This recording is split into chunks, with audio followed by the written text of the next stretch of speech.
ramen before. Well, good morning, Siren Sarah. Looks like you're muted.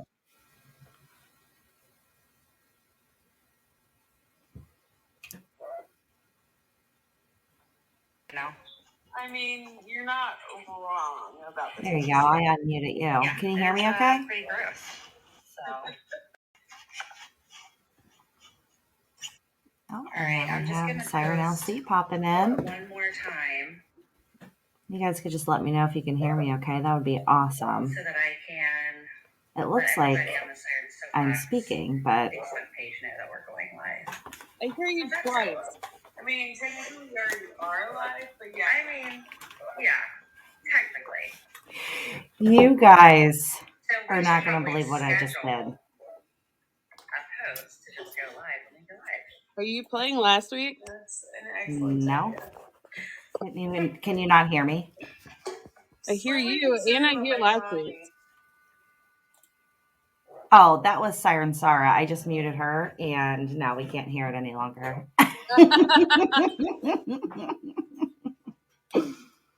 Middle-aged people figure out live.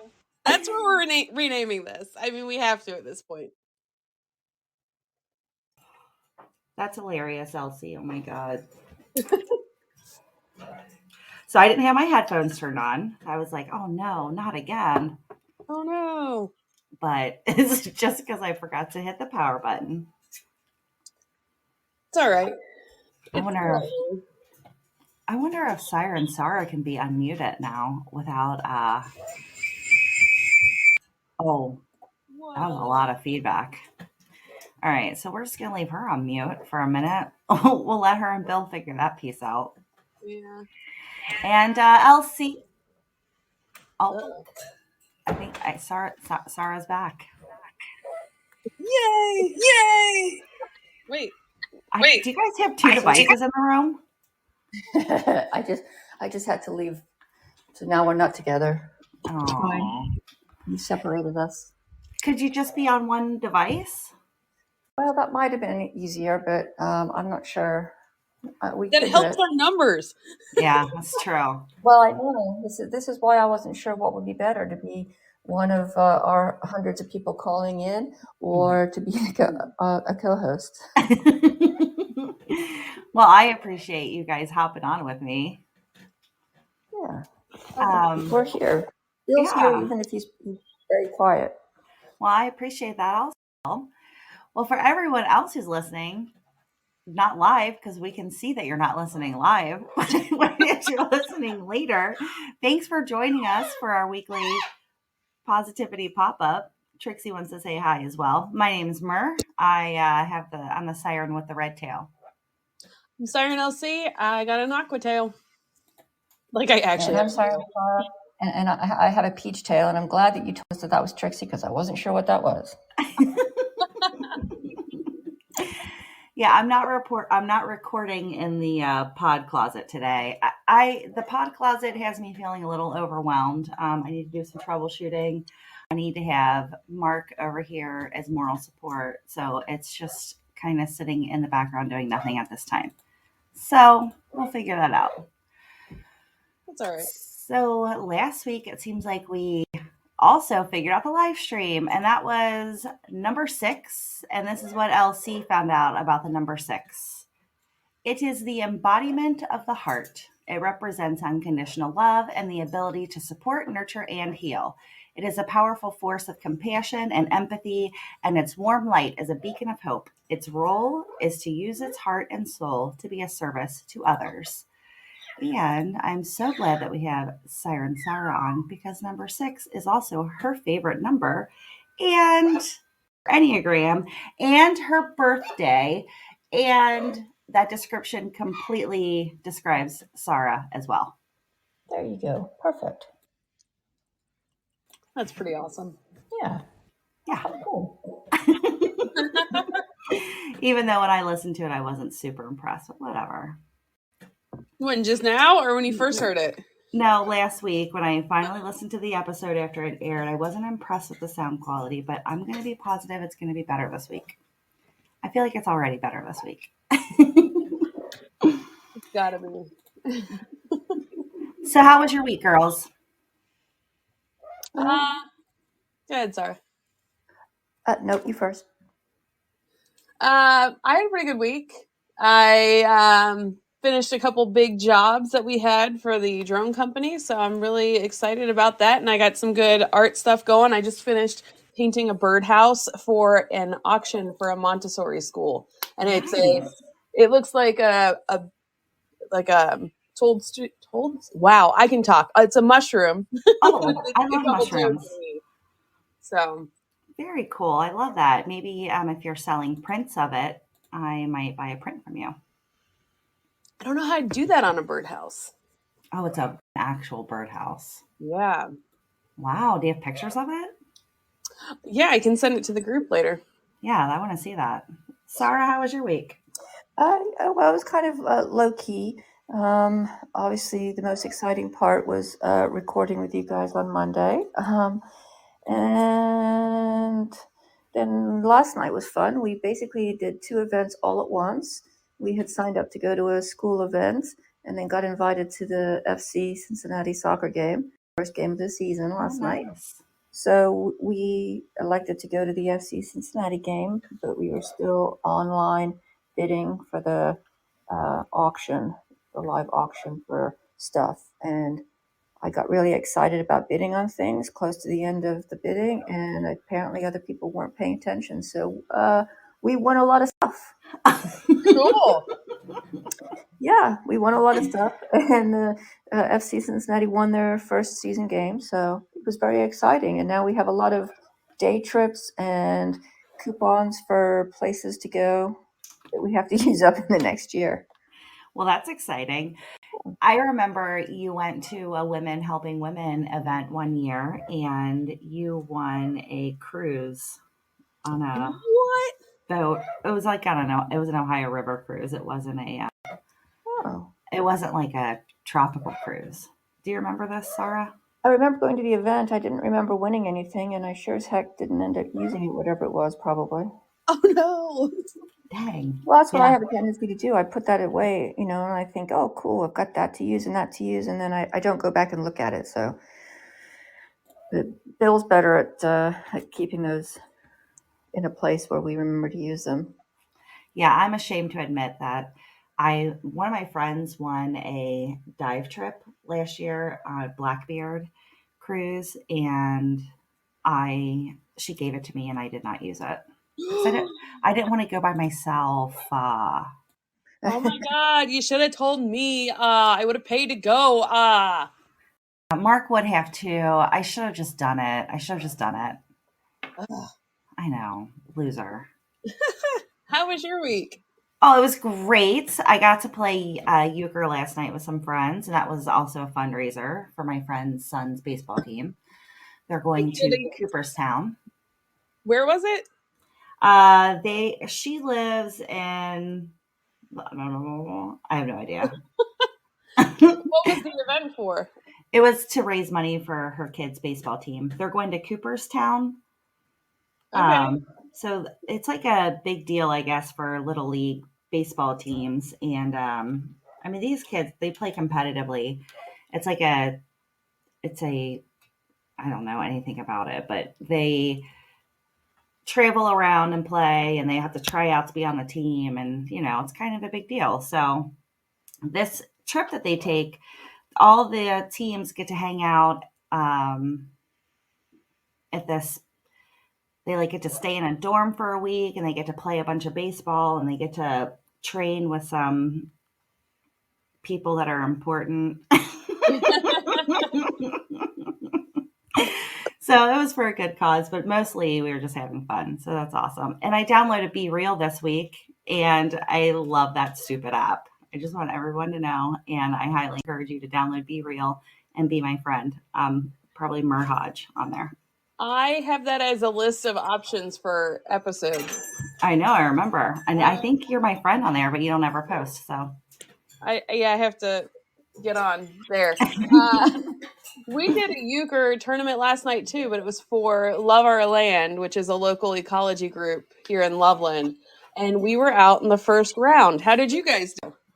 Well, ours was a little different. Everybody plays all night and you just accumulate your scores. Oh, that's a much better way of doing it. Yeah. So the winners of each, so you play for 15 minutes or until you complete a whole game, whichever comes first. And then so two people, there are two pairs at the table and they'll each have the same score, right? But whoever won that game or round got to stay at their table and the losers had to get up and move. But then everybody, like even the winners, one of them had to move seats so that you didn't have the same partner 2 games in a row. Oh, wow.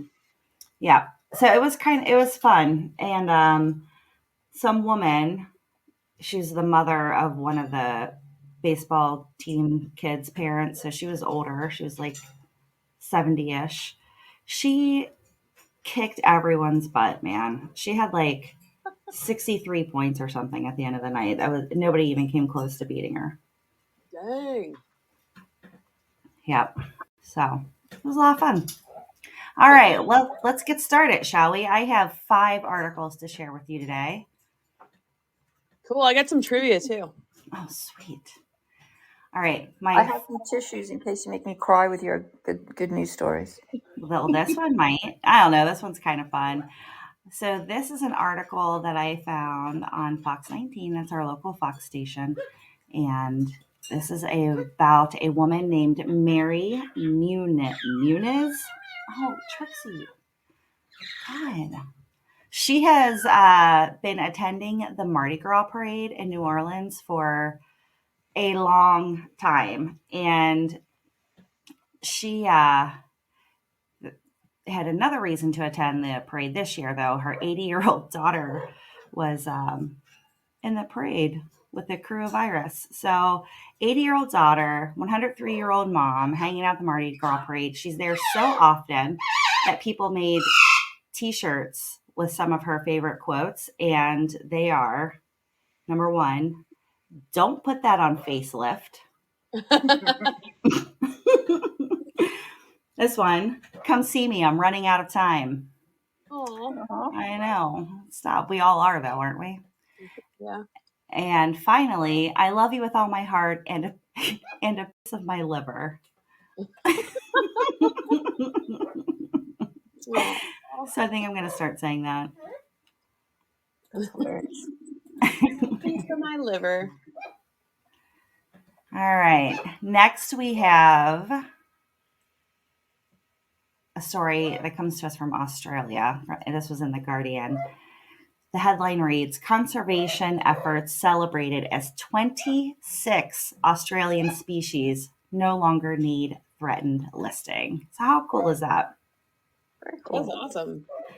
Yeah, so this, according to a study published in the Biological Conservation Journal, all the animals that were previously listed as threatened under the act,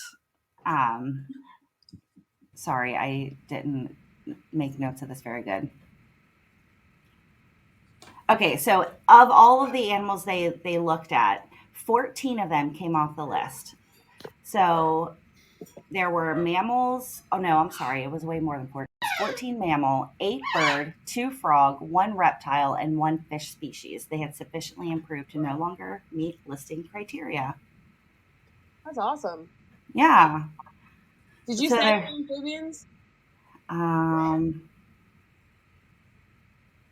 2 frog, 1 reptile, 1 fish. No amphibians. 14 Oh, yeah. mammal. Frogs are amphibians? Okay. Oh, I didn't say the word amphibian. you're right. But they're an indicator species, and they're really hard to bring back because they breathe through their skin, a lot of them, and their skin's very sensitive. So that's awesome that frogs came back and are on the list. Oh my gosh, that is awesome. See, this is why I'm so glad I have you on here as a co-host. Yeah, so apparently the entire ecosystem is flourishing, and that's some really good news out of Australia. That's very positive. Yeah.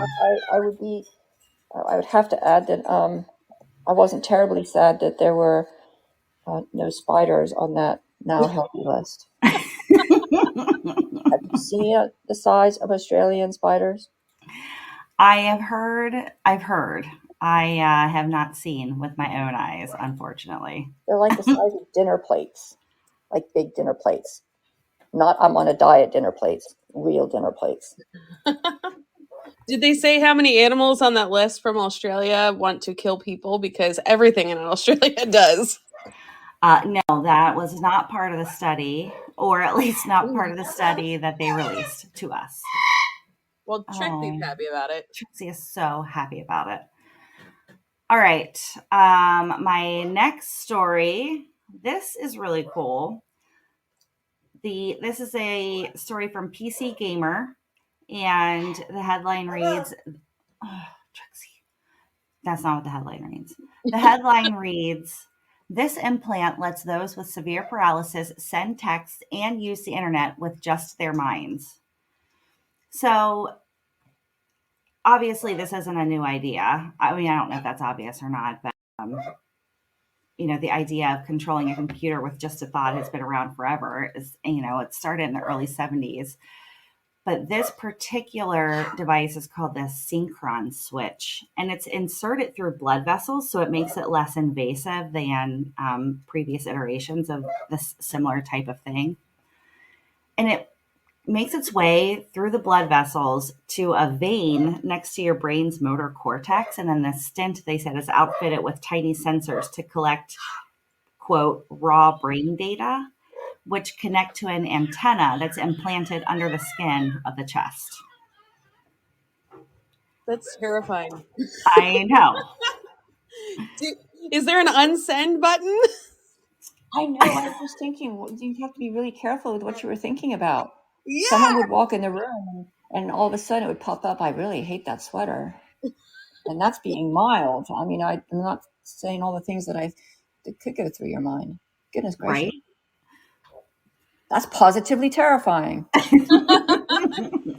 Good spin. Good spin.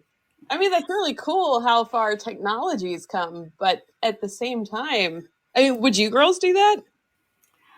I mean, I think I would, yeah, because you haven't been able to communicate with people that you love. All right, so the CEO of Synchron, he was in an interview with CNBC, and he said that he's seen moments between patient and partner or patient and spouse where it's incredibly joyful and empowering to have regained an ability to be a little more independent than before. So I agree with that. One time I got to help a blind high school student do his very first internet search using an assistive device. This is when I worked in technology. And I'll probably cry talking about it, cry every time I think about it. Oh. But I can't, I mean, we take so many things for granted, right? This kid was blind. He didn't have any paralysis or anything. I said just like that's not a big deal, but you know what I mean. Yeah. He was like a freshman in high school. So what are you, 15 years old? And he'd never been able to use the internet. Wow. So he sat down in front of his computer, and his very first internet search was, who invented pizza? And I don't remember the answer, but I'll never forget the question. Oh. Damn it. My tissues are over here. I didn't think you would need them over there. I know, right? So yeah, this back to the Synchron switch. I think I would do it. I think it would be awesome. So they said that they've also seen patients be able to use technology to shop online, to manage their finances, and most importantly, text message. So it sounds like, I mean, your brain's pretty powerful. If you can send a message with your mind, you can probably control when you send the message, is my guess. Yeah, that sounds really cool. Yeah. So to answer the pizza question, it's a really long thing, but it was like really, really long ago, like in BC. Yeah. I remember that piece of it. Yeah, that was I walked out of that high school like bawling. Aww. Yeah, it was a very emotional experience for me. Obviously, it still is. All right. That's very Next. cool. Yeah. Next article is comes to us out of the UK, where the world's largest 4-day work week trial just wrapped up, and it was an overwhelming success. I am in. Yeah. Same. So what happened was they had 61 companies across different sectors in the UK participate in the study for a year, and they gave these companies free reign to set up their work week however they wanted, but they had to reduce hours by 20% without decreasing pay or benefits, and just sort of see what happens. So, some people, I guess, did have an actual day off. Some people had reduced hours throughout the week, but however it panned out, um, they not only were employees more satisfied, but their profits seemed to go up and productivity seemed to increase. The number of sick days decreased. It was a whole lot of good stuff going on. There was a decrease in anxiety. There was a decrease in difficulty sleeping and burnout. So, um, actually, it looks like a lot of these companies are going to continue with their 4-day work week even after the trial. That's fantastic. Like, gee, imagine people are doing better work when they're happier. Right? Right. I just wrapped up a class in industrial and organizational psychology. Our friend Mike Rucker is an organizational psychologist. That they talk a lot about this, about employee satisfaction and things we can do, and this is a simple one. Yeah, we have folks that work for us that do 4-day work weeks. Only they do 10-hour days, so kind of doesn't work out. No, you'd have to reduce the work time by 20%. That's amazing. That's the right direction that we need to be going in. It really is. I don't know the statistics. I don't have them in front of me, but I know here in America we have like the worst rate for taking our sick time. Yeah. Or vacation time, rather. Or both, probably. Okay. Last story that I have for you is from New York. This is a CBS News story. And this is about a woman named Janie Deegan. She discovered baking while she was recovering from addiction. I guess this was back in 2018. And she just said that this is a quote from her: "When I was getting sober, I found that my life was so out of control, but baking was just this beautiful, meditative, very controlled artistic outlet for me."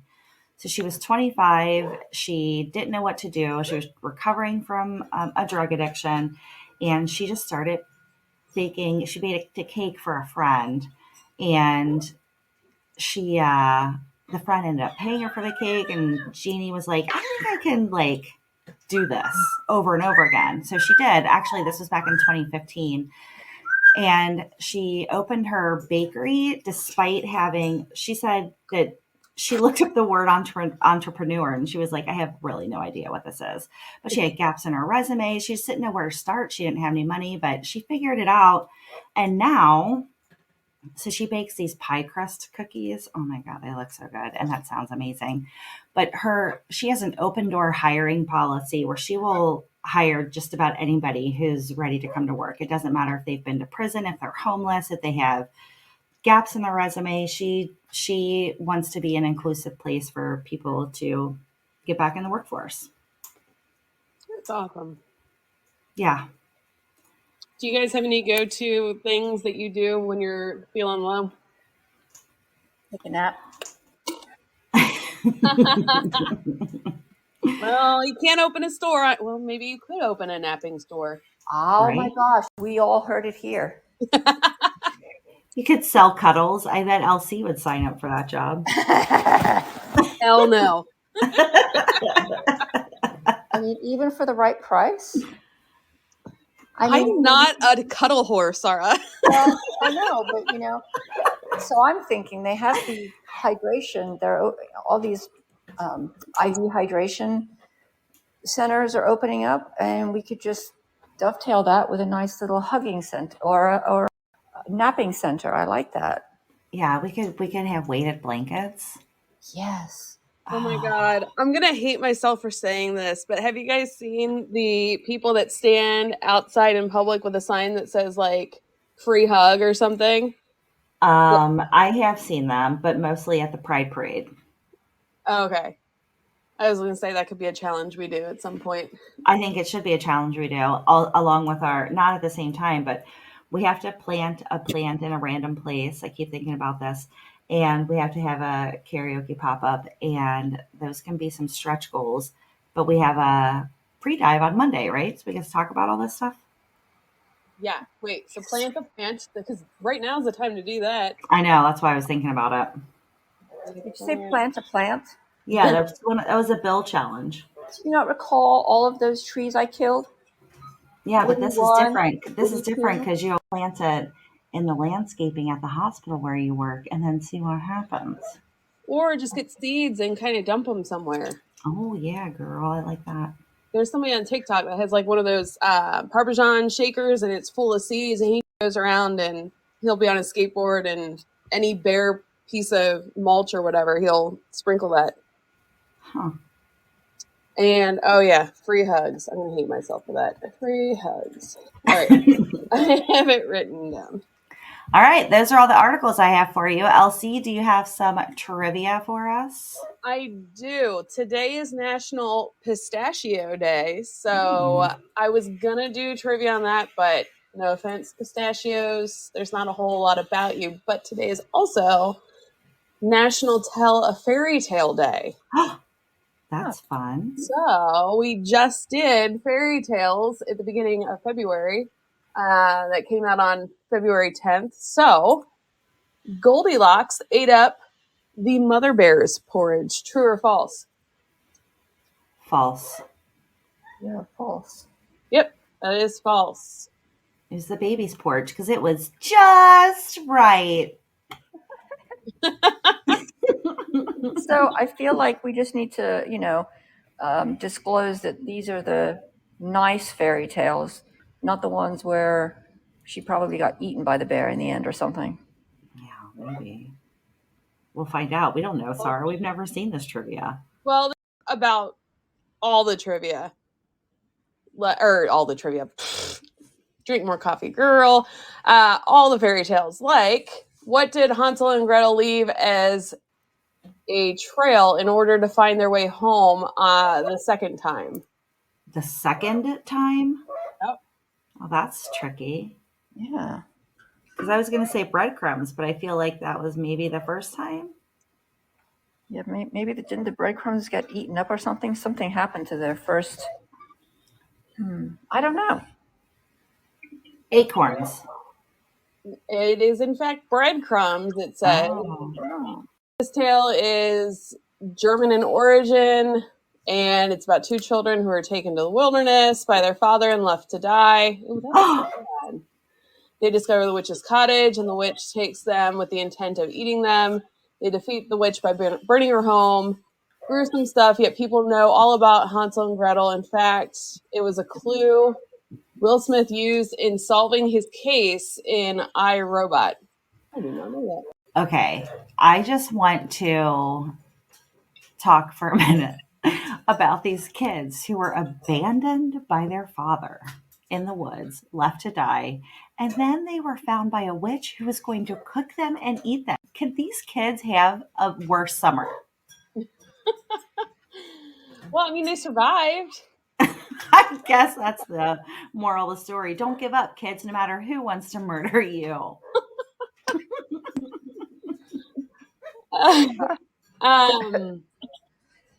The literal meaning of the name Rumpelstiltskin is what? I feel like I knew this at some point. I don't know. Is it, I don't know. Is it drunken troll? I steal your baby? The correct answer is Little Rattle Stilt, and Rattle Stilt is a type of goblin. You know what? You're a goblin. I look like it right now. Same girl. I was like, thank goodness we're not going video live. All right. The color of the apple that the evil stepmother gave Snow White to eat. It was red. Red, yeah. The correct answer is red and white. You know what? That's lies. What is it like? Was it like half and half or swirled? The last trick the queen played was a poison apple in the disguise of a country woman and offered it to Snow White. She was hesitant, so the queen cut it up, ate the white part, which had no poison, and then gave the poison part to Snow White, which was red. Gotcha. So this must be like in the original version, not like, the Disney version, because I don't remember her taste testing it first. No, I don't either. All right, Lies. who published? It's pretty tricky. Huh? But that is pretty tricky. Here, I'll take a bite. Yeah, Right? that's super tricky. And who published the original Rapunzel fairy tale? The only fairy tale person I know is Hans Christian Andersen. Oh, I bet you know more. I bet I do. It was Grimm. Oh, yeah. Yep. Sorry, you're right with the Grimm brothers. Yeah, the Brothers Grimm. Mm-hmm. Beauty and the Beast hails from what country? Is England a country? Yes. That's what I'm going to say. How about Austria? It was France. Bonjour. I fucking knew that. It was a French writer, Madame Gabrielle Susan de Villeneuve. Villeneuve. Penned the tale in 1740. Wow. Very nice. All right. I'll make this the last one. All right. Jack and the Beanstalk is well-known and popular tale of a young man who must deal with a giant at the end of a beanstalk. The giant usually said the following when a human was nearby. Fee, fi, fo, fum. I smell the blood of an Englishman. What is the second part of the saying? Oh, I don't know. That's the only part I knew. I got real excited, and then you read it, and I was like, well, I don't have anything to be excited about anymore. I don't remember. The correct answer is he be live or he be dead. I'll grind his bones for my bread. I have heard that. I remember that now. Yeah. It's morbid. Yeah, the whole thing's, and that's not very positive. Maybe I should have stuck with pistachios. Yeah. So that did remind me that I wanted to do a challenge where we eat bread made from pulverized insects. Oh, yeah. Insect flour. Did you ever do acorn bread? No, I've thought about it, but acorns are hard to get from squirrels. So Yeah, I didn't find any either, or chase these squirrels. yeah, Is that something you find on Amazon? Insect flour? probably. But I was thinking we can make our own. I was actually thinking about it back when the cicadas were here. Let's wait until they're back then. Dude, that's like another 15 years. I know, I want to put that one off. Perfect. Sign me up. I'll be ready for it. This is being recorded, and now I have that for the whole world to hear. Dang it. All right, so I want to leave you guys with a recommendation. I guess first, though, I need to ask you guys a question. Why are elevator jokes so classic and good? They go up and down. They work on many levels. Oh! I have one more trivia question that has been submitted from a long time. What is it? Long time listener, first time caller. We can take the second part of that out by now. I know. It's hilarious. But he hasn't given me the answer to the trivia question, and so I'm almost afraid to ask it. but I'll do it anyway. Does anybody remember Bambi's mom's name? Oh my God, Bill. Target? I know. Yes.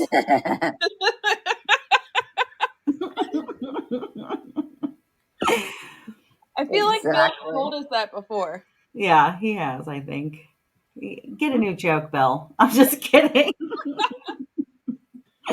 What kind of noise does a witch's vehicle make? Broom, broom. That's exactly the answer to that question. Very good.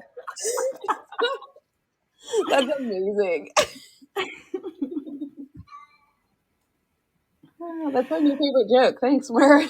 Right, hold on, I got one last one. My wife asked me to stop singing Wonderwall to her. I said, maybe.